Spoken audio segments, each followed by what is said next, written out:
Okay, so recording. Now, as some of you may know who have taken some of my other classes, I run a recording studio that it's an Ableton-based recording studio that's part of my university position. So this is kind of especially up my alley. Now, we're not going to go into all of the really fine details of recording, like how to mic a cello and all of those things. I do have other content that focuses on that. But in this class, I really want us to focus on Ableton. However, in order to make the most of it, we do have to step outside of Ableton for a little bit first to get comfortable with some of the hardware that we're going to need to connect to Ableton. So we will talk about microphones. I will do a little shopping guide on a few different things, telling you what I would recommend you buy for the different situations you're in, and what you need to buy and what you don't need to buy. So first we're going to go into some of that hardware stuff, and then we'll kind of circle back to connecting it all to live. So let's start with the thing that most people don't realize is something that they're going to need, and that is the audio interface. So let's talk about that first.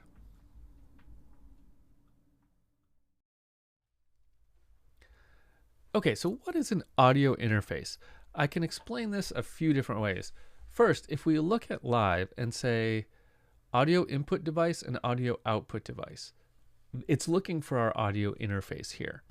Now your computer has a built-in audio interface. So that's why we can select there like your headphone out or whatever. So what is an audio interface? This is the converter. Okay, another name for it is a converter.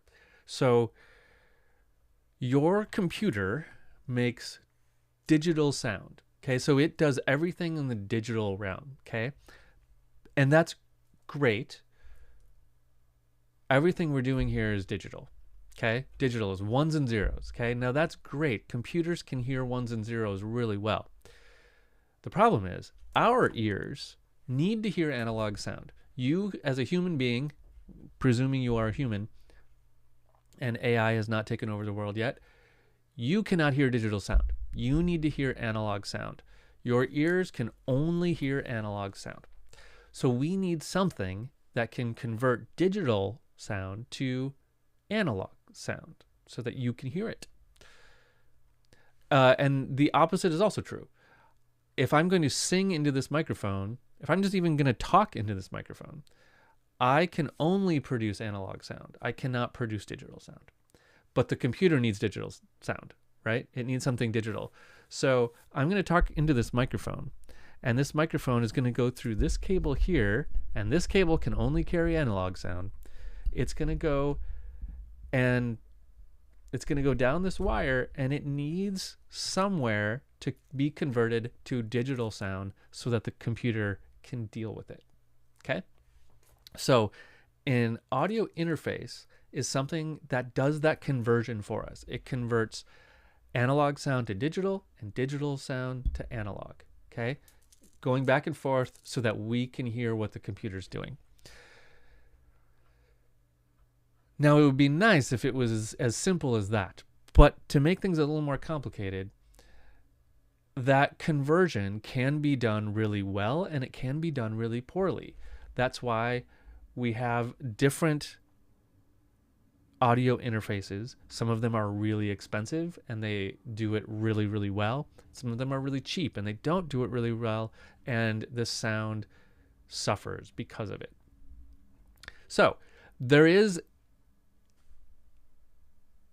an audio interface built into your computer already. If it makes sound that you can hear, there's one in there. Your phone has one in it because it produces sounds that you can hear. But the one in there is a little tiny microchip, and it's not the highest quality. If we want to do something with higher quality, we need a dedicated box that looks like this. This is an audio interface. Okay? More on that in a second. Now, there's another reason we might want to have a dedicated box, and that's so that we can plug things into it. For example, here is a microphone. Okay? is a standard microphone. The output of it looks like that. It's got 3 pins. Okay. Now, look at your computer. Look all over your computer. Do you have an input that has 3 pins like that? You don't. You don't have an analog microphone input on your computer.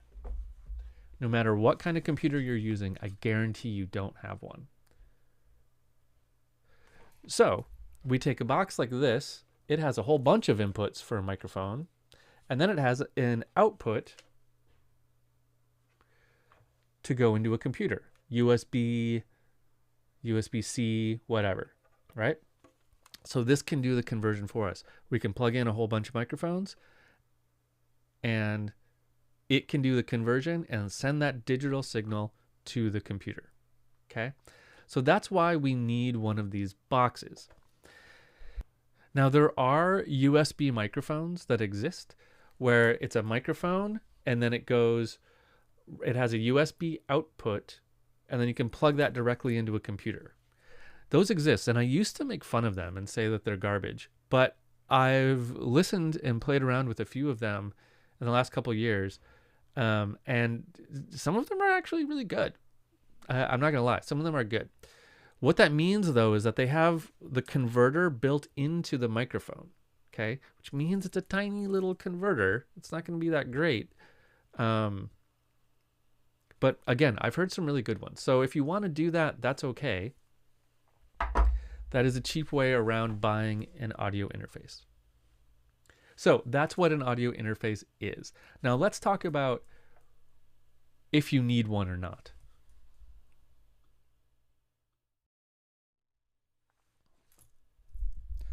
Okay, do you need an interface? Maybe not. There's a possibility that you don't need one.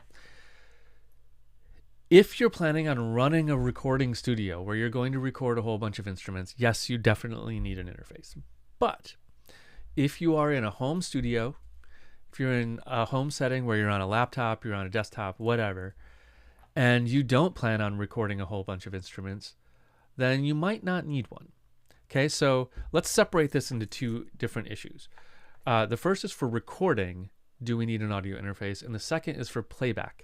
Do we need an audio interface? Okay, because an audio interface handles both. So let's talk about recording. If you're going to record a microphone, a single microphone, one at a time, like you're a singer and you want to just be able to lay down some vocals, you might not need an audio interface. You could get a good USB microphone, and you might be fine with that. That's actually kind of fine. Let's say you're a guitar player and you want to record some guitars from time to time. You probably do need an audio interface because you need to be able to plug your guitar into it or mic up and guitar amp or something like that. And that's really going to require an interface of some sort. However, you could get a really small and cheap one and be just fine. Let's say you are a producer and you have no desire to record anything. In that case, you could be just fine without one. You might still want one for playback. We'll get to that in a minute. But when it comes to recording, I probably, other than the guitar stuff that I do, I probably almost don't even need one because I have a studio. So if I'm really going to record like a string quartet, I'm going to go to my university studio, do it, bring the files back here, and primarily edit. In my home studio here, I'm primarily editing. I might lay down a guitar track or a violin track. There's my violin. On occasion. But most of my recording I'm going to do at the studio and then just edit. But, okay, let's talk about for playback. So you can probably plug headphones into your computer. And if you're only going to be working on headphones and you just want to plug right into your computer, that's pretty fine. There's really nothing wrong with that. You can get by without an audio interface just fine. Let's say maybe you have a nicer pair of speakers and you want to plug your computer into those nice speakers.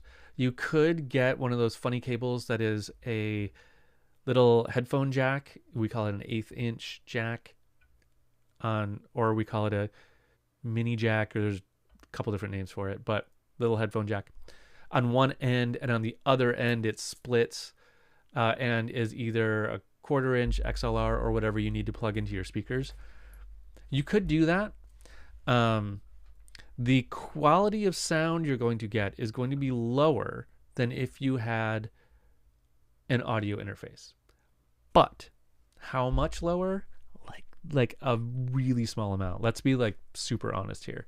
A really small amount. So I have really nice speakers in this room. I have Focal, I can't remember the model number, but these Focal speakers, they're right here. They're just out of frame. So if I just plug the headphone jack of my computer into them, they're still going to sound really good, but not as good as if I go through an audio interface, because the conversion of the digital signal to analog before it goes to those is going to be better. So the way I have it set up is I have an audio interface here. The one that I'm actually using is Universal Audio is the name of the company, and the model is Apollo Twin. It's a small one. I can only plug in 2 instruments at a time. For recording, that's fine. That's all I need here. And then my speakers are plugged into that. Okay, so when I go to live and I say audio input device, thing I'm using to record, it's Universal Audio Thunderbolt. That's that box. That's my Apollo Twin. When I say audio output, that's the thing I'm listening for. It is also that box, okay, because my speakers are plugged into it. It does all my conversion for me. And that's typical. This one is the one I used to use here, but I switched it out for the Universal Audio because I just liked it better. But this is an Apogee Quartet is the model number here. This is a great one. This is a really nice box. I really liked it. It has a bunch of inputs and outputs, and it works really the same. So, do you need an audio interface? You probably don't need one, like italicized need. But it will make things sound better very, very slightly. And if you're recording, you probably do need one, unless you're just recording one microphone. So if money is no object, get an audio interface. If money is an object, get a cheap audio interface. And if you can't afford to buy anything extra, that's just fine. Don't use an audio interface. You'll be just fine. Now, assuming you do want to buy an audio interface, let's talk about what you should look for and how much you should plan on spending.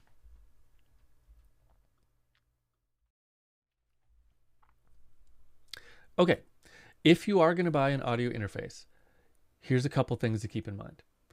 First, in general, I find that with audio interfaces, you get what you pay for. In other words, the more expensive ones are generally worth it, and the cheap ones are generally fine, but they're not as good as the expensive ones. So here's what you should look for. First, make sure that it has what you need to connect to your computer. It has USB-C, it has USB, whatever ports your computer have. This is probably more of an issue for us Mac people because our ports keep changing. Second, make sure it has enough inputs. Okay, so think about the biggest thing you plan to record in your home studio or your setting. Okay, so if you want to record a rock band, you need to be able to plug in a bunch of microphones for the drums, and then, so let's say, 5 microphones for your drums, and then guitar, bass, and vocals, if you want to do everything all at once. Okay, so it is very common to have an interface that has 8 inputs and then multiples of 8. So 8 and 16 and 32. So if you want to record a whole band, get one that has at least 8 inputs. But if you want to record a bunch of vocal tracks, you really only need one input. Okay, so when we talk about number of inputs, we're thinking about how many things we want to record at the same time. Okay, so if I want to lay down a vocal track, a violin track, and a guitar track, but it's all me, I really only need one input because I'm only going to do one of those at a time. I can layer as much stuff as I want, but the number of inputs means how many things we're going to record at the same time.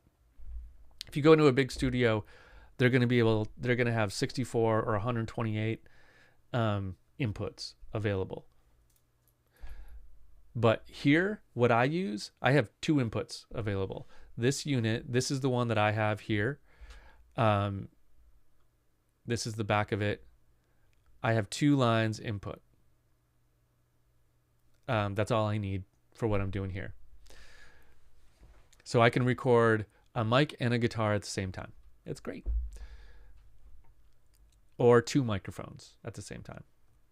Okay, so think about how many inputs you need. Think about how many outputs you need. In most cases, you only need 2 outputs. You need a left and a right for your 2 speakers. Maybe you need a headphone output also. This has 4 outputs. I've got 2 line outs and 2 monitor outs. So my speakers are connected to monitor outs. If I look at the front of this, I also have a headphone out right here.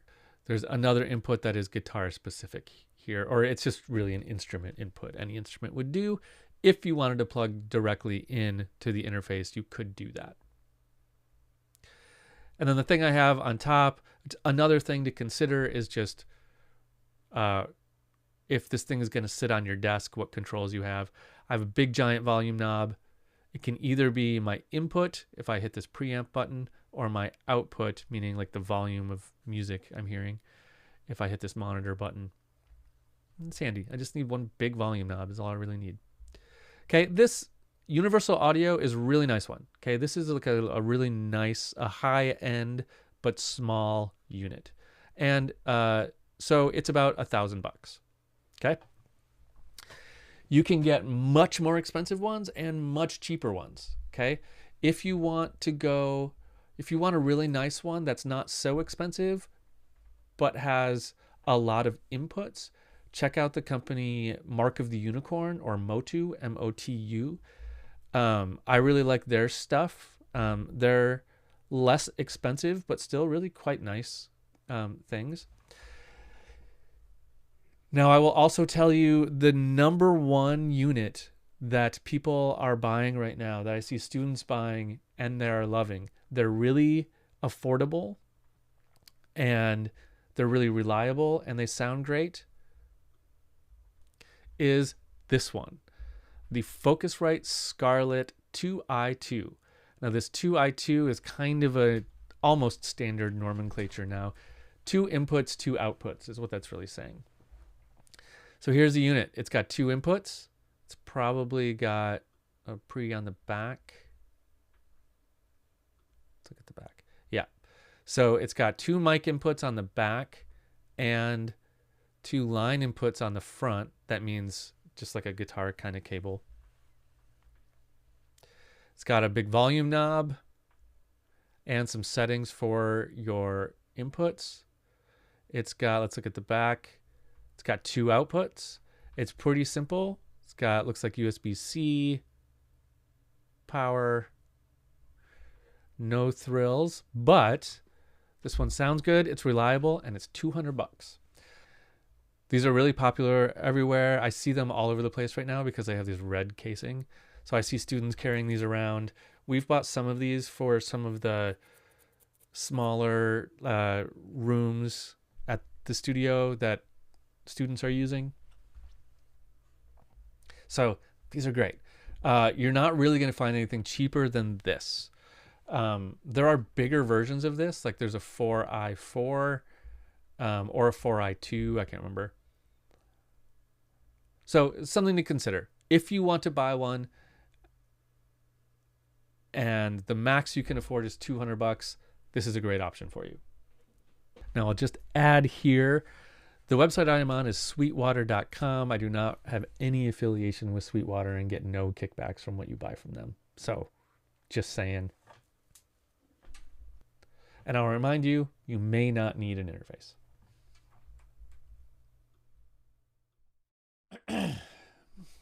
Okay, really quickly, let's talk about how you set this up. So let's assume you got an interface and you want to set up a microphone to go to it and speakers to go out of it. Here's how you're going to set that up. So you've got your computer. Let's say you've got a speaker here and a speaker here.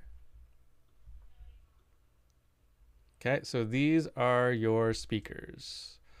Let's just put, whoops, speaker, bring to front, okay. Speaker, speaker. Okay, we always want two speakers. Just don't look lined up. They should be the same size. I don't know why one's bigger than the other. That's weird. Doesn't matter. Okay, I'm not a graphics person. I'm really like a sound person. Okay, so now let's go to our interface.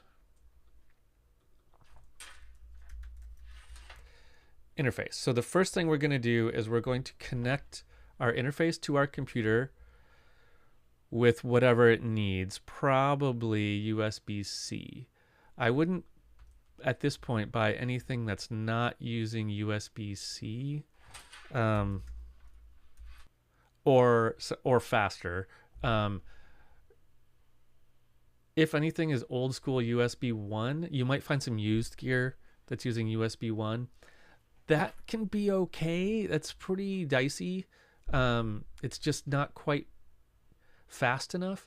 But if you only have one input and two outputs, meaning like one microphone and two speakers, you could probably be okay with an old school USB 1 connection, as long as you're not doing like a whole bunch of tracks at once. USB 2 and anything faster than that is just fine.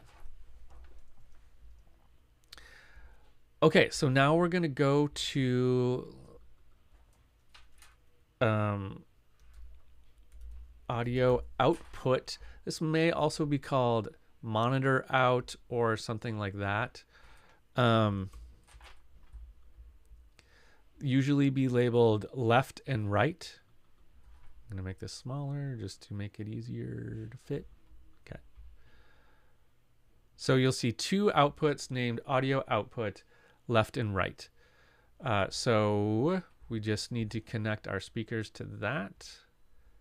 So the input on your speakers. So remember, whenever you're connecting cables, out goes to in and in goes to out. So this says out, this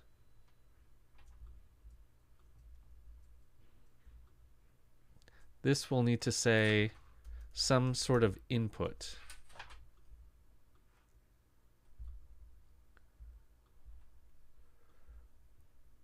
Okay, some sort of input and some sort of input. Okay, so now our speakers are connected. Now you will have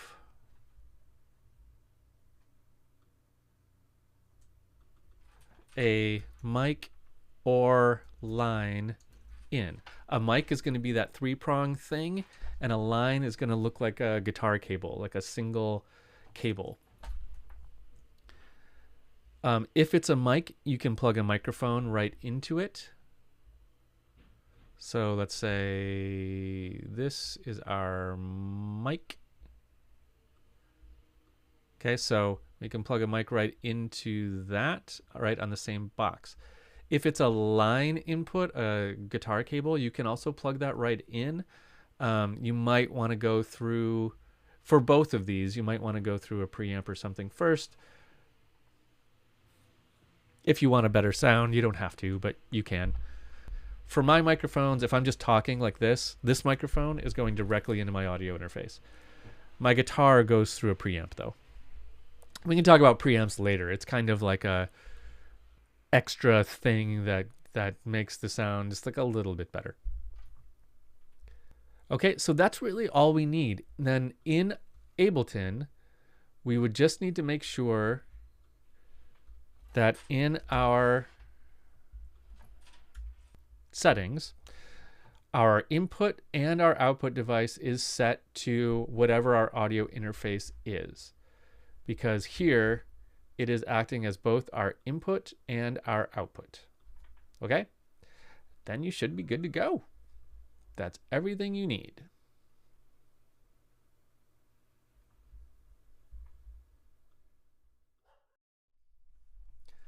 Okay, let's talk about microphones. So again, I could talk for hours and hours about different types of microphones and what you might want to get and might not want to get, but we don't have time for that in this class. So instead, I'm going to go through the super basics about microphones. In the next video, we'll talk about, for your situation, what you might consider buying. So, in short, there are 3-ish different types of microphones. There are dynamic microphones, condenser microphones, and ribbon microphones. Ribbon microphones are a pretty specialized thing, and unless you're building a whole recording studio, I would not worry about getting one of those. They're fragile. They probably don't do anything you can't do with the other two in a very basic way. So don't worry about ribbon microphones for now. So dynamic microphones look like this. If you asked a 5-year-old to draw a picture of a microphone, they're probably going to draw this microphone. This is a dynamic microphone. What a dynamic microphone is good at is just screaming into it. It's good at loud stuff, quiet stuff. It's very versatile, and they are not very fragile. You can, drop this in a cup of beer and it'll be just fine. This microphone is called an SM7, and this is actually kind of a fancy dynamic microphone. But this microphone is called an SM58. This is actually like kind of a different version of it called a Beta 58, but basically an SM58 is the most standard microphone anyone has that exists anywhere. These are great live microphones, and these are great for recording. If you're recording vocals, especially if it's like a rock vocal, a rap, or anything that's not like a super delicate, like maybe an opera vocal, I wouldn't record with one of these, but most pop music vocals, these are great for. They're great for drums, put this on your snare drum, on your hi-hat, on your kick drum. They're just great. But when it comes to a very delicate sound, you might want something that is a condenser microphone. This is an example of one. There are a million different kinds. This is one that I like because it's rather affordable. This is Audio-Technica AT2020. It sounds great. It's relatively cheap. These are like, I don't know, maybe $100. But it is a condenser microphone. It's going to be more sensitive. It's going to pick up more things. I used to use this as my vocal microphone for recording these lessons, but I stopped because it's too sensitive. I live kind of near the airport, and you would be able to hear planes flying overhead all the time. Whereas this one is less sensitive to sounds around me, so it doesn't pick up as much around. But if I'm recording like a cello or any stringed instrument, really, I'm going to use this kind of a microphone. This is another example of a condenser microphone. This is what we would call a small diaphragm condenser microphone, because it's the part that actually picks up the sound is small, and that's going to make it good at higher frequencies, more delicate sounds. This is actually a super expensive microphone. These are, I think, maybe $1,000 a piece or so. This is $100 a piece, and this one, I think these are like $150 a piece right now, maybe $120, somewhere in that range. So dynamic and condenser microphones. are the two main kinds of microphones. If I'm recording like acoustic guitar that doesn't plug in, I'm probably using this microphone, maybe two of these microphones. If I'm recording like an opera singer, I'm probably using a condenser microphone. If I'm recording a rock singer, SM58 all the way.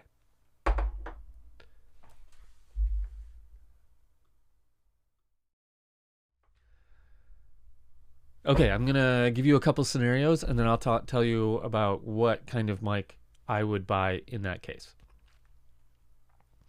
First, you have like $150 you can spend on microphones, and that's it. That's the absolute top. Then, hands down, no question, buy an SM58. You can use it on a ton of stuff, and it will never go out of style, and it will probably never break. So you could have that laying around for the rest of your life. It'll be a good investment. Okay, option 2, you have about $300 to spend on microphones. I would get one SM58 and one of these Audio-Technica AT2020s. Like I said, this gets you a condenser microphone that sounds good and is at a great price. Okay, there are way more expensive and fancier condenser microphones, but this one is just a weird little model that is cheap and sounds great. I love these things. I have like 4 of them that I use on stuff all the time. So that's what I would recommend if you have like $300 and you want to start building a little arsenal of microphones. Okay, let's say you want to be able to record vocals at your house, in your home studio, and you have unlimited money. The same advice. One of each of these. This for your more aggressive vocals. And then if you're going to do something really delicate, maybe have one of these. But if you want to record vocals and you only have $150, this is really all you need. This is it. Let's say you want to record vocals and maybe you want to do like podcast stuff, voiceover work, anything like that. The kind of hip thing to do right now, and for a kind of good reason, if you watch video of people talking on a podcast, they're using one of these a lot. This is the very fashionable microphone to use. This is an SM7. Like I said, I think this is an SM7B. I don't remember the price point on these right now. I think it's around $200, so it's not crazy. They're a great microphone for dialogue, for talking. They're a great vocal microphone for singing in general. They really filter out background noise a lot. So if you want to do podcast stuff and have $200, this is a great one to get. Now, if you're not going to get an audio interface and your only option is a microphone that is a USB microphone, then I have a hard time with recommendations because I don't have a lot of experience with USB microphones, but I do have experience with this one. This is the Blue Yeti microphone.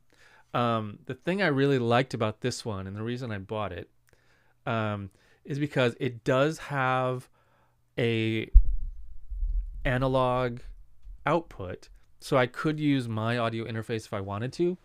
It's got this special 5-pin thing, but it comes with an adapter cable to get it into a normal XLR 3-pin cable. But it also has a USB out, and it sounds pretty darn good.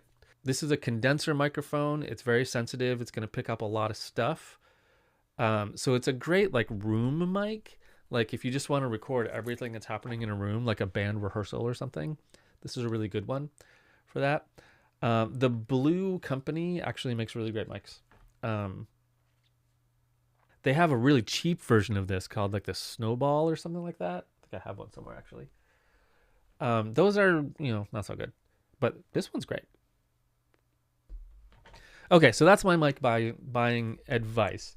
Something like this one that I held up, don't buy one of these. The only reason you should buy one of these is if you have a recording studio and money to burn. I'm sorry to say. They're great and they sound great. But if you've got a home studio and you're recording a few instruments here and there, you don't need something like that. You need, $150 for an SM58 and you're going to be up and running and doing just great. Okay, let's get back to live and talk about how we record stuff in live.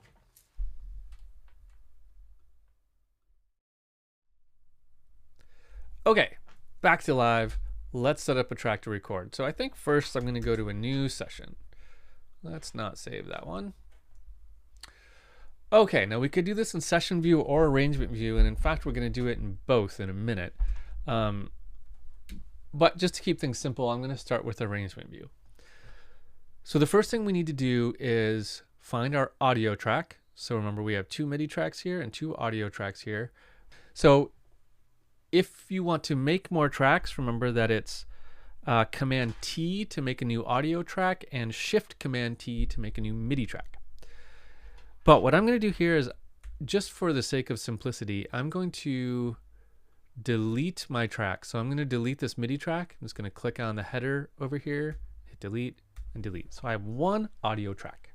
That's all I want for right now. You don't have to do that. It's just cleaner. And now we have to go to our inputs and outputs section. Okay.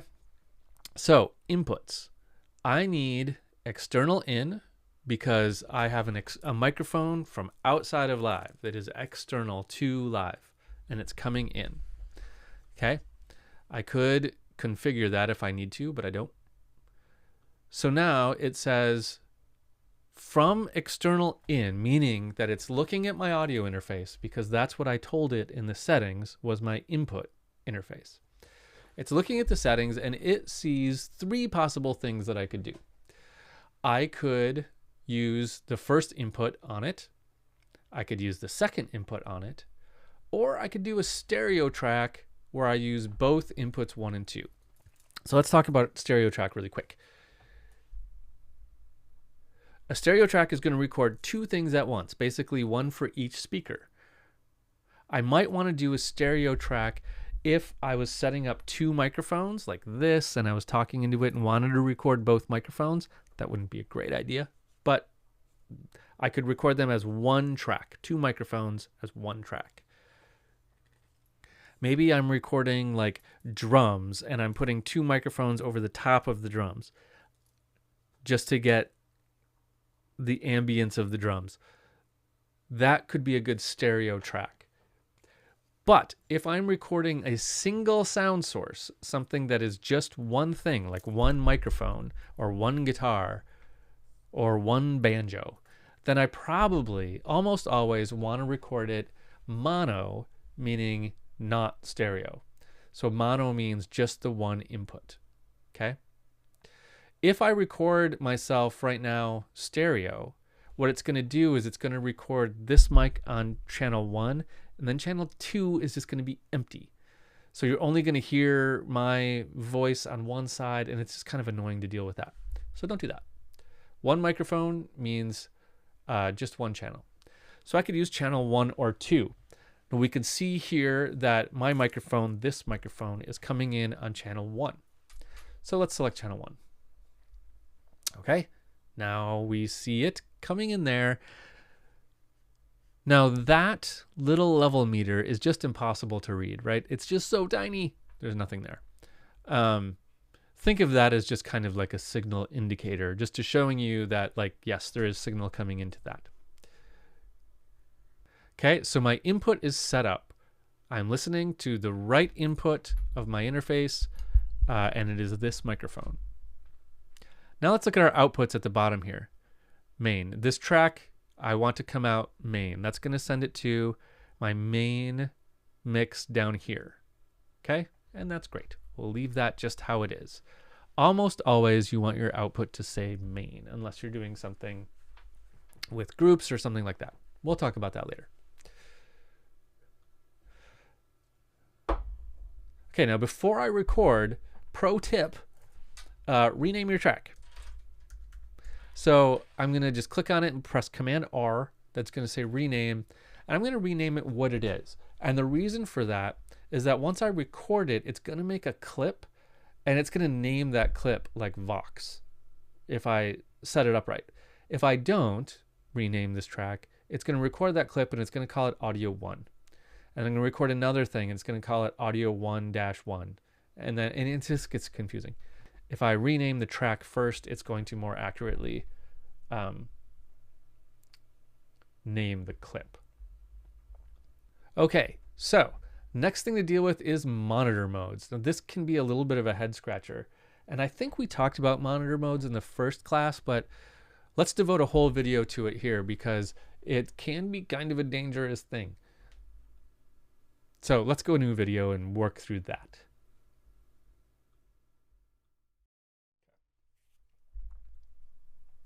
Okay, monitor modes. So here's what these say. Basically, what these are controlling is routing your microphone or whatever your input is that you're recording, routing it through live and to your speakers. Okay. So what we're saying here is, do you want to hear that microphone through the speakers? If I say off, I'm saying no, I do not want you to play this microphone through those speakers. Okay. If I say in, I'm saying yes, route that all the way through the speakers. So here I go. Now I'm doing it. Now I'm going to turn it back off. The reason I only did that for a split second was because that's how you make feedback. Okay. And feedback can be really bad. It can hurt your ears. It can actually damage your ears. It can damage your speakers. It can damage your microphone. So what feedback is in this case is the speakers are playing what's going through the microphone. So the speakers make sound, the microphone picks up that sound, the speakers play that sound, the microphone picks it up, and it goes in a loop, and it gets a little louder every time, and it just goes, that's feedback. So if in always makes feedback, why would anyone do that? Well, there's a very good reason. If I put on headphones, it wouldn't do that. It wouldn't make feedback if I put on headphones. And there's a lot of time where you need to hear what you're doing. So if I was singing along with the track, I might want to hear this vocal through my headphones. So if I could do that, that would be great. But since I don't have headphones on, I'm definitely not going to click that in. You can think of this in the input monitoring as your headphones button. If you're wearing headphones, turn that on. It'll be great. If you're not wearing headphones, don't turn that on. Now that leaves us with auto. So auto means that it is going to route our microphone through our speakers when we are recording or when we're armed to record, but it's not going to do it when we're playing back. Okay, like right now, our track is not armed to record, so it's not playing through. If I turned it on, if I armed it to record, now it's playing through, and now we're in danger of feeding back. So we're going to stop that for a second. So if I just want to record my voice here in my home studio and I don't want to put on headphones, I'm going to leave this to off. Then I'm going to arm it to record. Now you can see I've got signal here, right? It's coming up, but it's all grayed out. So that tells us that this track is seeing my signal. That's good, but it's grayed out, meaning, which is telling me that I can't hear it because monitoring is off. But it is going in there and it's not playing through my speakers. So in most studio settings, leaving it on auto all the time is great. But for me, I'm going to leave it on off while I'm recording for now, so that I don't have to put headphones on. So that's what your monitor modes do. Okay, one last thing before we get into actual like hitting the record button. I know like I'm talking too much. Like just let's make some music, Jay. That's cool. Okay, but there's one last thing that I want to tell you about, and that's latency. What latency is if I set this to auto so that it's playing through, so I'm in danger of feeding back right now, but I just want to do one thing.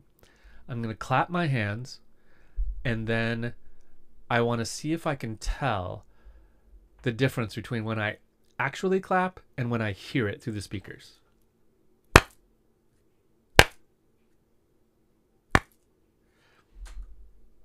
Okay, so I couldn't hear it. You probably could because the screen capture software adds like a lot of delay, a lot of latency. But this is what I'm testing for, is latency. Latency basically means how long does it take for something to get through my microphone, down the cable, into my audio interface, converted, sent to live, live deals with it, sends it back to the audio interface, converts it again, and sends it to my speakers. That takes a bit of time, actually. And if it's much more than 15 to 20 milliseconds, you're going to hear it. Technically, I think we can hear things that are anything longer than 10 milliseconds, you can hear, but you can kind of live with it for 10 to 20 milliseconds. More than that, it's really frustrating to work with.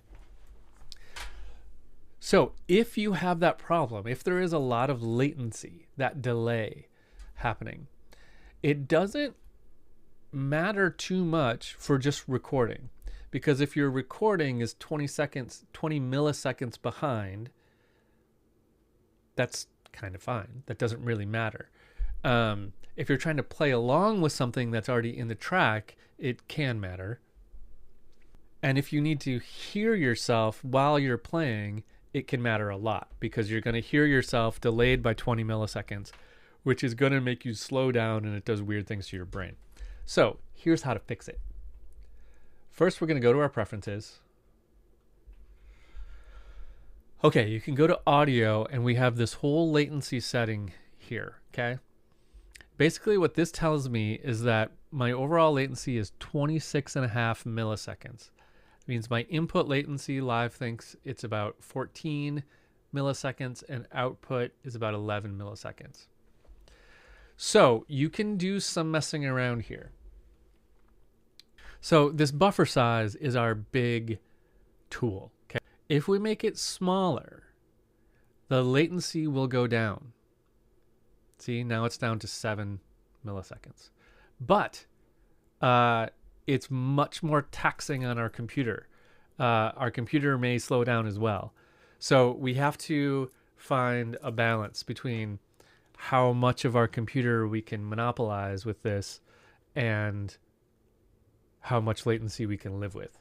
So you're going to have to experiment with this to get it just right.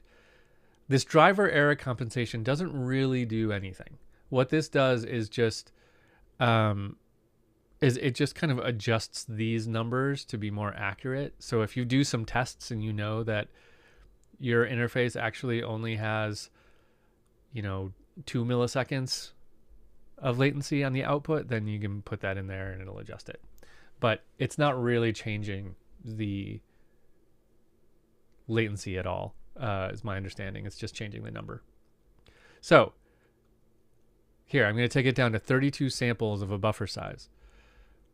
That's going to drag on my computer, like just sitting here, it's at 5%, right?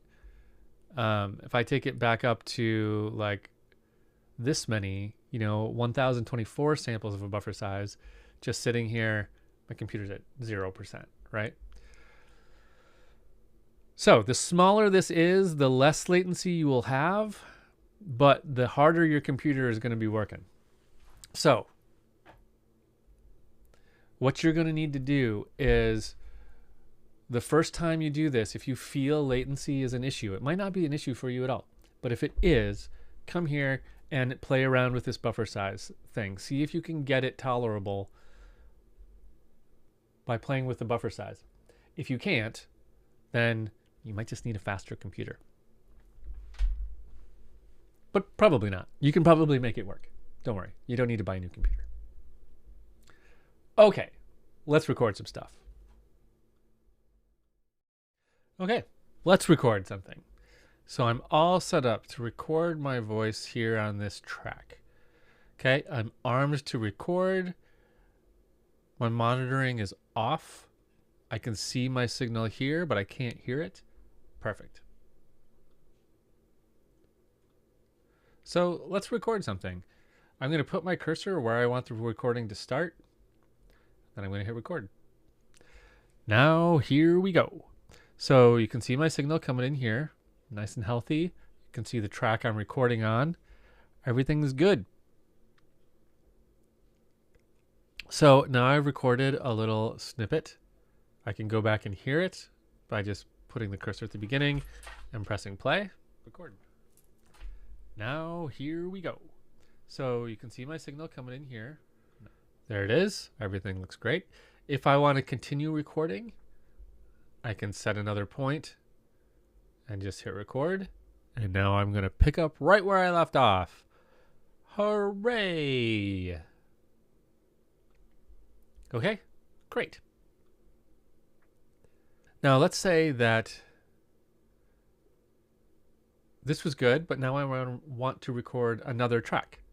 Okay, easy enough. Let's make a new track. Command T. Okay, in this one, we're going to say listen to input 1. I can rename this. Let's call this vocals 2. Arm this to record, and it automatically unarmed that one. And I can do it again. Now, if I hit record here, I'm going to hear this while I'm recording. Record. Now, here we go. Now, so here is my track 2. Nice. So this is vocal track 2. Track I'm recording. Okay, so we heard this one while we recorded this one. Now, if I didn't want to hear that, I could easily just mute that track while I'm recording this one. That would be fine. I could also deactivate that clip with the 0 key. But easier is just to mute what you don't want to hear. Now you might be wondering if that causes any bleed issue. Bleed would be the playback sound coming in through my microphone. And yes, that would create a bleed issue, and it is not the best way to do it. The way I just did it, where I recorded this while listening to this, I would really need to be wearing headphones to do that correctly, so that there would be no bleed, because then this would be in my headphones and not get picked up in this recording. If we just listen to this recording, we might be able to hear this track. Let's find out. Yeah, it's there. It's really quiet, but it's there. Okay. Let's talk about click tracks and then multi-track recording.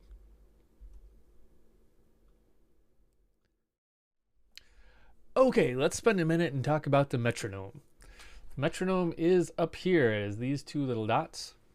If I click on it, it's going to turn it on.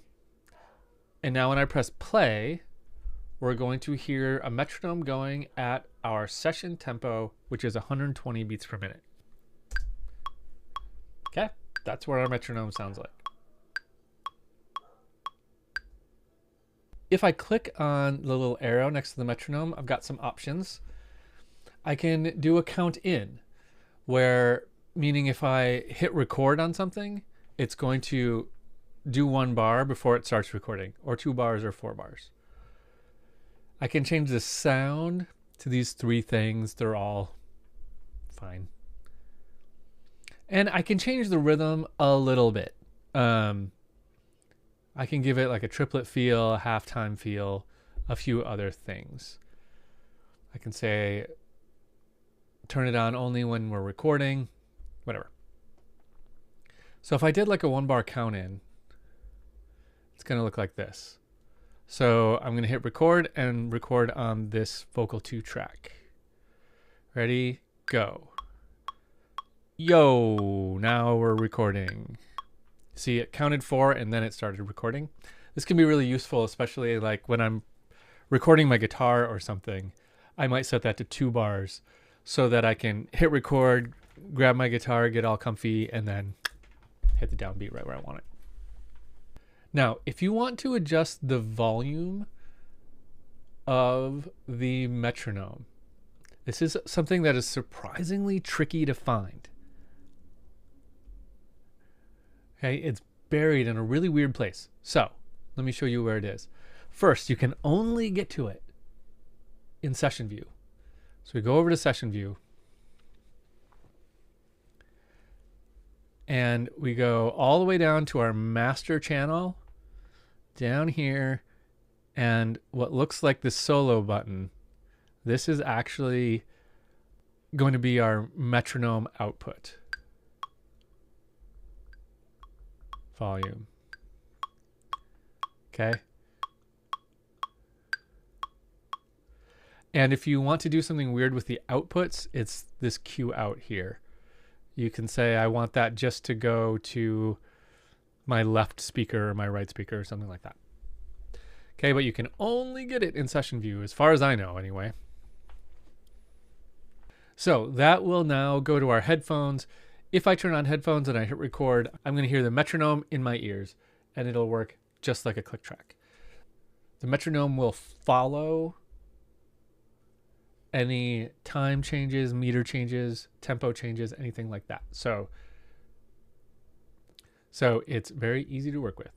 So that's where your metronome is super important for when you're recording, trying to stay on a beat.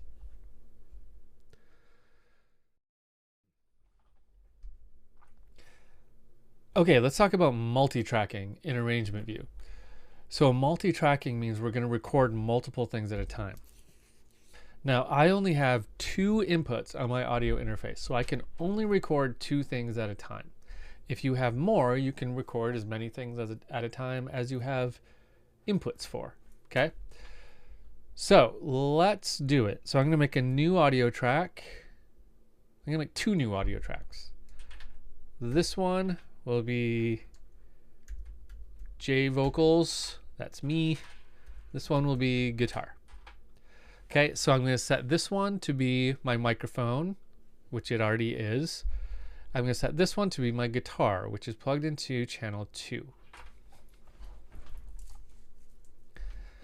Okay, now I have this track soloed, so I need to turn that off. Now, here's the trick. You'll notice if you just click on arm to record, you can only click on one at a time. So the default here is that you can only record 1 track at a time. However, there's a quick way around it. I'm going to hold down Command and click record on a second track. I believe it's Alt, I think, on a PC.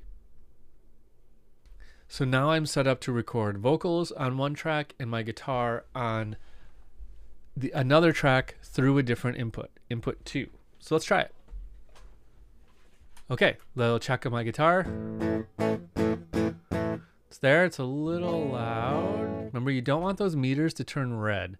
That means you're getting too loud. So I want to stay right in that range. I got a nice good signal. Okay, so let's record. I'm the world's worst singer, so I'm not going to sing anything. I'm just going to talk. Yo, now I'm talking. Okay, that's enough of that. Neat, we did it. Okay, so we can hear that back. I'm going to turn off arm to record here so that we can hear what we're doing. I'm the world's worst singer, so I'm not going to sing anything. I'm just going to talk. Yo, now I'm talking. So weird. Okay, but it worked. So that's how we multi-track record. Okay, so next let's go into how comping works. Okay, let's talk about comping. So comping is the term we use to mean like doing multiple takes. Sometimes this is called like punching in, although that's slightly different. But really what comping is it's recording a bunch of takes and then editing together a perfect take. So let's do that. It's really easy to do. So let's go out here, and maybe just so that we don't have to hear my voice anymore, I'll just do this on guitar. Okay, so I'm going to record a little chord progression and then screw it up. So let's turn on the metronome. I'll go out to here, arm this one to record, and go. I should probably figure out what I'm going to play. Okay, here we go.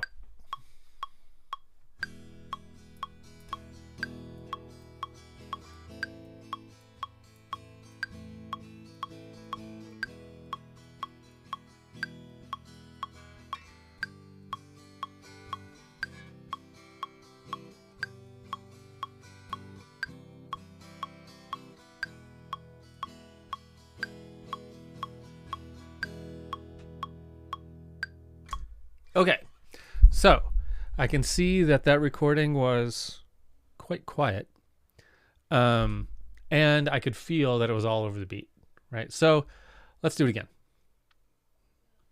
Okay, I'm just going to start right at the same spot and record that same thing again if I can remember what I did.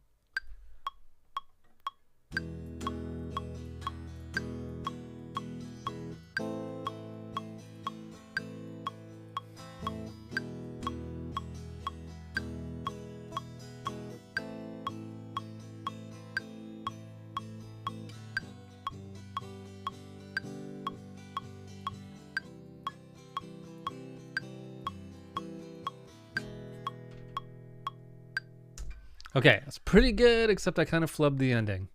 So let's go right around, well, let's do one more take.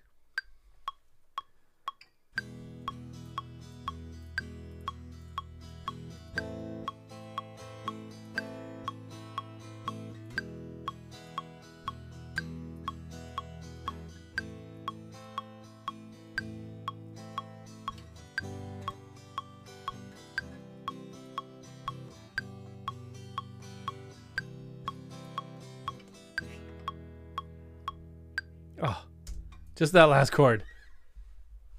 Okay, let's get just that last chord. So I'm going to jump in right near the end.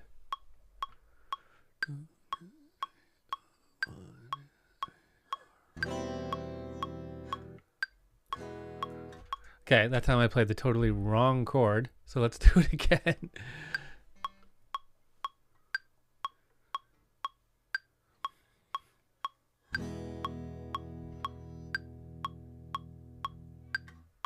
Okay. So now I have a bunch of takes, and it looks like I was recording over each take, but I actually wasn't. All the takes have been kept, and I just have to sift through them. Okay, so in order to sift through them, I'm going to go to the track header here. I'm going to control click or right click, and I'm going to say show take lanes down here. Okay. Now we see all the times I played through it. Now, if I remember right, my second take was good for about the first half. So I'm going to highlight that and press return. Okay, then my third take was good for the rest of it, except for, press return, that very last chord, which is going to be that one. Okay, so now what we have up here is the composite take, all of these put together. So if you want to take just like one beat of something, just highlight it and press return, and it's going to sneak it into that composite take. Okay, I'm just going to hit undo to get rid of that. It does a pretty good job at crossfading to make this sound smooth. I don't know, but you can always tweak it. So let's hear what it put together.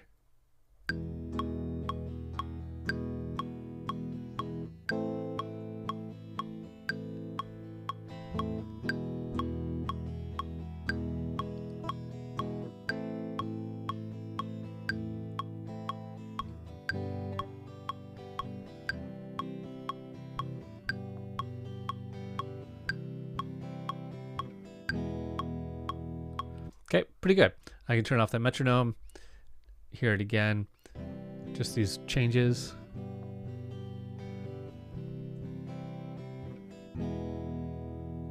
Okay, probably adjust that entrance with the volume a little bit, but more or less it's pretty good. So this is really smooth. So if we're happy with this, we can go back here and just say turn off show take lanes, and there we have our track. Or if we're not happy with it, we can keep layering more and more and more, and we can have an infinite number of takes, I think.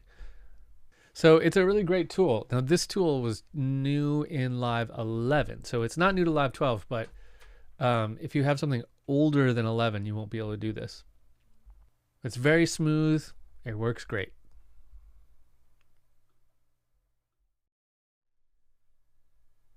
Now, I mentioned a minute ago that this is kind of like punching in, if you're familiar with that term, but comping is a little bit different. So let's actually look at how you would punch in. It's pretty easy to do.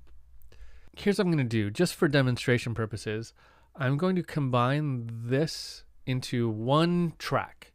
Okay, so I'm going to highlight it and press Command J. What that means is render this as a new clip. Okay, so this is just going to make a new clip. It's going to merge all the different segments together. You don't have to do this. I'm just going to do it to make things clean so I can see. Okay. Now let's say right here, I screwed up. Okay. And I want to punch in. Now, if you don't know what this term means, in the old days, we had, when you were recording, you might do a take of something, and then if you screwed up like one note, you could do a take again, and there was a little controller, and you would hit record right when you got to the spot, and then you hit it again to stop recording. And because sometimes it was just a really short amount of time, people got really kind of tense. So they would kind of punch this machine, and they called it punching in and out. So you might do this whole thing again, and then we're only going to record for this little bit, and then we're going to get out again. So here's how you do it. These are our punch-in markers. So what I'm going to do is I'm going to take my loop bracket here, and I'm going to put it around what I want. But up here, instead of saying loop, I'm going to say punch in and punch out. I can have it loop also, but I don't need it to. So when I hit record now, it's not going to record through this. It is going to record right here, and then it's going to stop recording when we get past it. Okay, so let's do something just completely weird. Okay, here we go.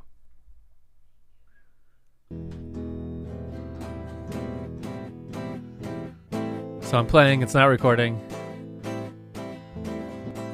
Now it's recording.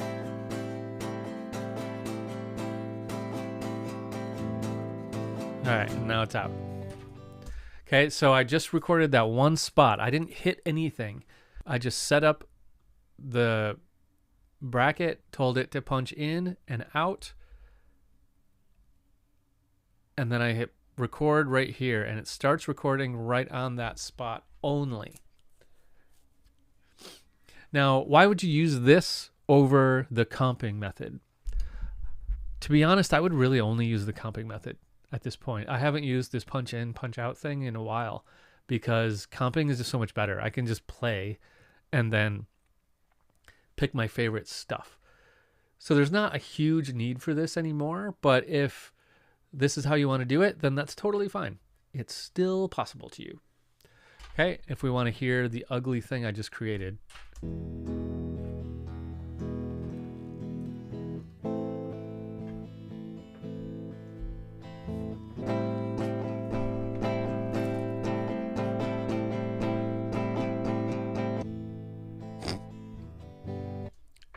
Brilliant. Okay, so that's punching in, punching out.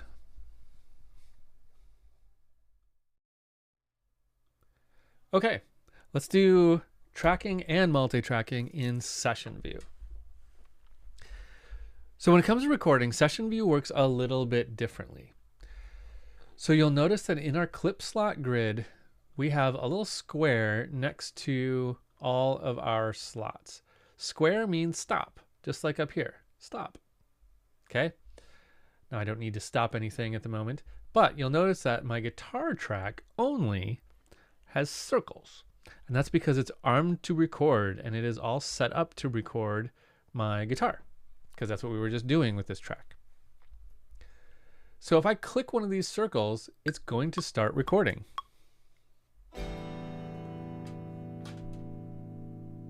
And then I hit stop.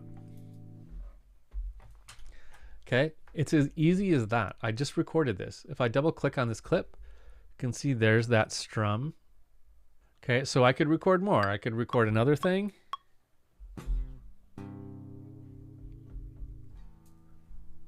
Sure, and another thing. And another thing. I don't even have to stop one.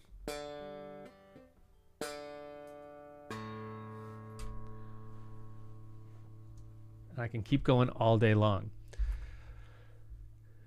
Okay, cool, right? So I've got all these clips. Now, let's unarm that and we can launch them.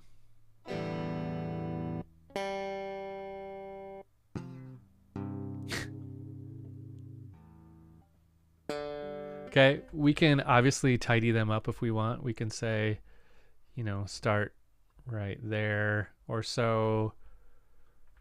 We can tell this one to start up there. We can do all kinds of funny stuff with them.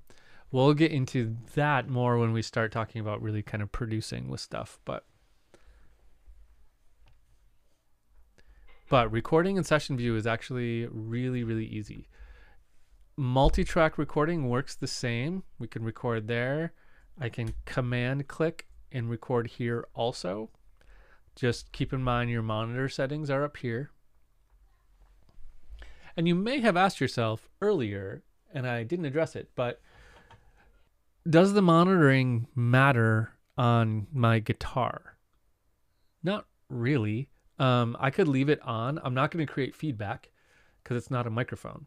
So I could leave it on if I wanted and hear things through my speaker as I'm playing. That would be fine.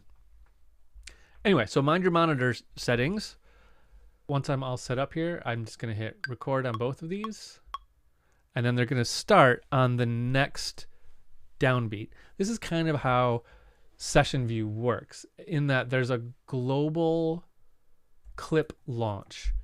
And it's this button right here. So that means that new clips are only going to launch on a bar.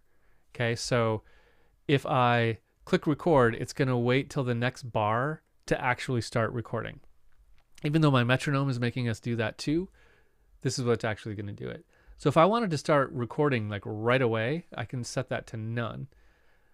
But having it set to 1 bar is actually really good because that gives me time to click both of these before the end of the bar so that they launch at the same time and start recording at the same time. So otherwise, recording in session view is virtually the same as arrangement view. And in some ways, it's actually easier and more efficient because we can just keep hitting these buttons all day long.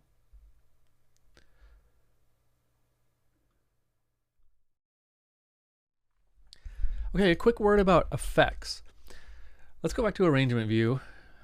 Now you'll see everything's grayed out because that's how arrangement view works.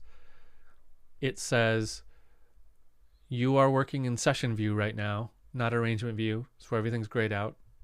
And I need to say, I would like to take back over arrangement view. And I do that with this little button. Okay, now we're saying we are in arrangement view and session view is effectively muted. So effects. If I want to put effects on this track, the way that signal flows in live is that the effects always come after the recording. So if I was to put effects on this track before I recorded, those effects would not be in the audio. I can add effects later. Okay, let me explain that a little bit better. Let's do it. Let's go to audio effects and echo. And let's put it on this track. No, wait, even better. Let's put it on this track. Okay. So now we're going to hear my voice through a bunch of delay. Okay. So I'm going to record it and you'll see.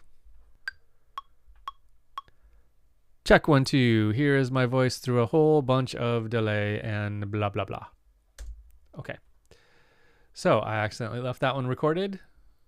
Arm to record. That's fine. I'll just delete that. Okay, so here's what I just did.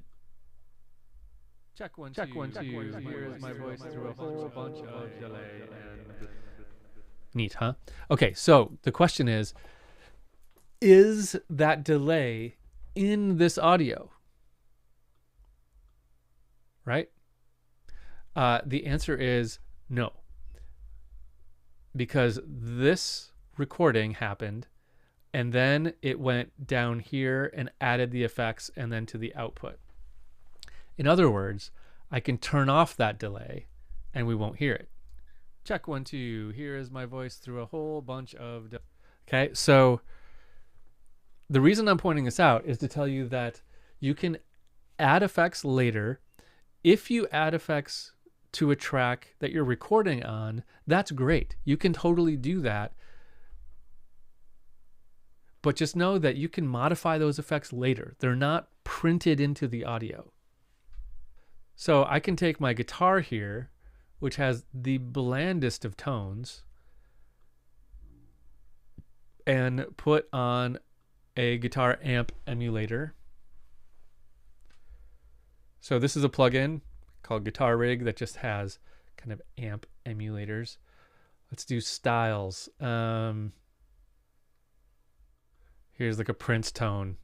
Okay, we'll put Prince's tone on this guitar track. I'm the world's worst singer, so I'm not going to sing anything. I've still got that big delay on it too. Yo, now I'm talking. Okay. It's like the Purple Rain tone. Anyway, so I can add that after the fact. The effects do not need to be on the track before I record it. They can always be added after. Okay, let's move on. Okay, before we move on from audio recording, I thought I'd show you a project, recent-ish project that I did. So this was a project I did not here, but in my university studio. What I have here is a jazz band, like a big band. So one thing I've set up here that we haven't talked about is groups. So I have a rhythm section group. The advantage of there being this big group here is that I can close it and just tuck away all those tracks. Right, here's saxes, here's brass, here's a bunch of MIDI stuff. So if I look at the rhythm section, so to put something in groups, you can just actually select by using shift click to select a bunch of things and command G, like group. And that'll put it into groups. You can see this drums is another group. So you can have groups within groups. So here are all the drum mics.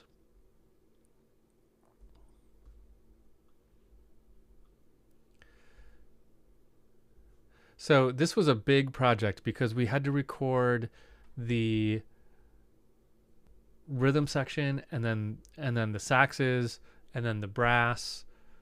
And then I imported all this MIDI stuff just to reference so I could go through and clean up the pitches like a lot. So I just got the score as a MIDI file, and those MIDI tracks aren't doing anything. They're just there so I can see what note is supposed to be playing, and then I can help tune it. This was a big project to get it sounding really good. So here's a little taste.